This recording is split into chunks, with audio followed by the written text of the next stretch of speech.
dawn in a European capital. A missile hits a block of flats. The blasts destroyed apartments across 3 floors. Firefighters rescued the injured. So far, miraculously, there are no reports of any deaths. We managed to escape. We were in the kitchen. We were lucky. It was a direct hit into the living room. My wife and elder child have their legs broken open. The younger was taken somewhere by the rescuers. I am looking for him now. Today, Ukraine's president posted this from the streets of the capital. There is a lot of fake information on the internet now, saying that I am calling for our army to lay down its arms, and that an evacuation is underway. Well, I'm here. We will not lay down any weapons. We will defend our state, because our weapon is our truth. And still the missiles come. Here, a residential building in the centre of Kyiv. It's not clear if there were any casualties. President Putin hoping that attacking Ukraine will encourage Ukrainians to overthrow their own government. I appeal to the servicemen of the armed forces of Ukraine. Do not let neo-Nazis and Ukrainian ultra-nationalists use your children, wives and the elderly as human shields. Take power into your own hands. This country is under attack from 3 points of the compass. The Russians aren't advancing as fast as many thought they would, but the Ukrainian military remains outnumbered. In the central Ukrainian city of Dnipro, many have started to consider what until recently seemed unthinkable. I don't want to lose my country. I love it so much, you can't even imagine that. It is quite shocking for me, and right now I'm thinking about taking weapon to my hands, at least to defend my local districts. Others have not stayed to find out. Tens of thousands here crossing into Poland in the west, and on Ukraine's southern border into Romania too. Kyiv's civilians now direct targets in their own homes. Ukrainian forces are stalling the Russian advance. The fear must be that in an effort to break their resistance, President Putin may order a yet more brutal assault. Angus Crawford, BBC News. And let's go now to our chief international correspondent, Lise Doucette, in Kyiv. And Lise, as we saw in the headlines, the security situation is such that you and many others throughout the capital are having to take shelter in basements. What's the latest you're hearing about the situation above ground? Yes, the air raid sirens are sounding at regular intervals now, with a stern warning that civilians, residents of the city should take shelter.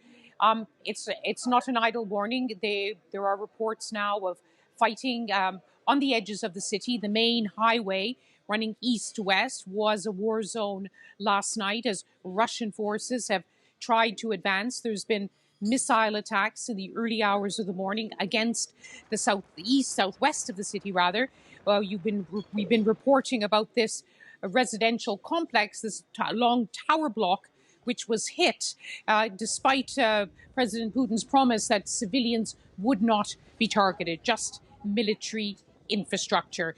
But as always in these wars, it's not just about the troops in the trenches, it's about the lives being shattered of people. And just like we've had to take refuge in a basement, right across the city of some 2.8 million people, people are taking to the metro stations, taking to safe shelters, going underground in kindergarten, schools, and their own homes. We met so many families yesterday when we went out. Some were trying to leave the city. Some were sending their elderly relatives away to somewhere safer.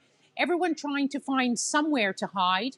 But in the midst of this, too, there is defiance of so many Ukrainians signing up to fight. There's an office very close to this basement where people have been getting guns, signing up even at this hour to fight for their future, for their family's future, and indeed for the very existential future of their own country.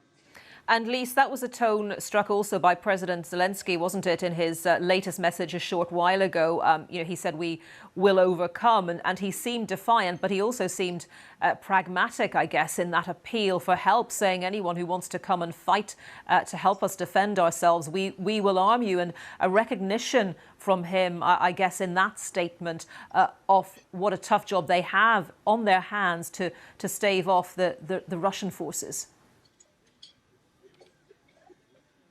And these we call them asymmetric warfare, where one side seems hopelessly outnumbered, outgunned by the other.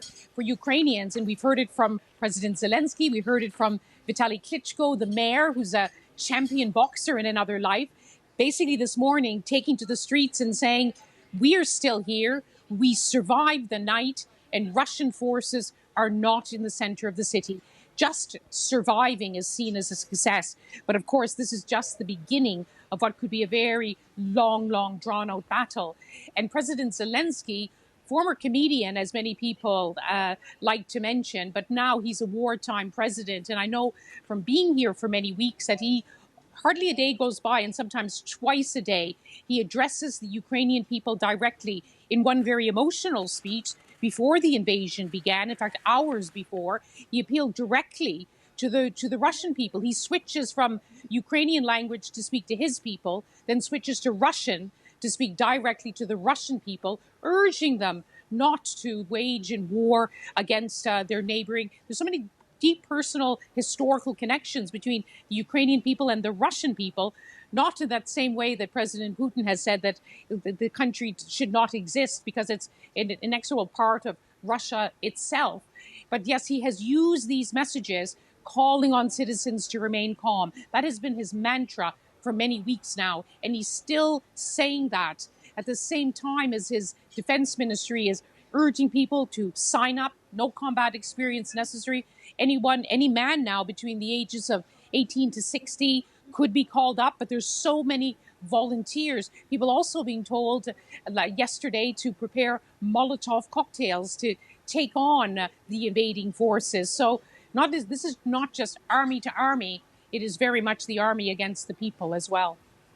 And it's interesting, just reflecting on what you're saying, Lise, about the juxtaposition, I guess, between what's happening on the ground and what's happening beyond Ukraine's borders, because clearly other countries are lending their support to Ukraine, whether it's citizens protesting on the ground, whether it's sanctions at governmental level, whether it's sporting bodies, business organizations condemning the invasion by Russia of Ukraine. But when it comes to what is happening on the ground, albeit other countries have sent in arms and so forth, the Ukrainians really are doing this themselves, aren't they? The fight is with them alone. It's quite an extraordinary moment of history. It's a moment where we are reminded hour after hour, day in, day out, it matters. It matters most of all to the people of this country now under attack. It matters to the neighboring countries, including those of the NATO alliance, who have now invoked Article 4, asking for more protection because now they too feel threatened. It matters in London, where, as you say, it's not just the soldiers and military leaders, it's diplomats, it's sportsmen, it's filmmakers, it's artists. It's really a profound realization is sinking in. Yes, this is about Ukraine, but it is about all of us. It is about territorial integrity. It's about sovereignty. It's about people being allowed to determine their own future. This is a war which is shooting right round the world, which is why you are now broadcasting. We're all broadcasting from capitals around the world because everyone wants to have a say. Everyone feels affected in some way. But when you get down to the actual conflict on the ground, it is the Ukrainian people and armed forces against the might of the Russian army and navy and air force.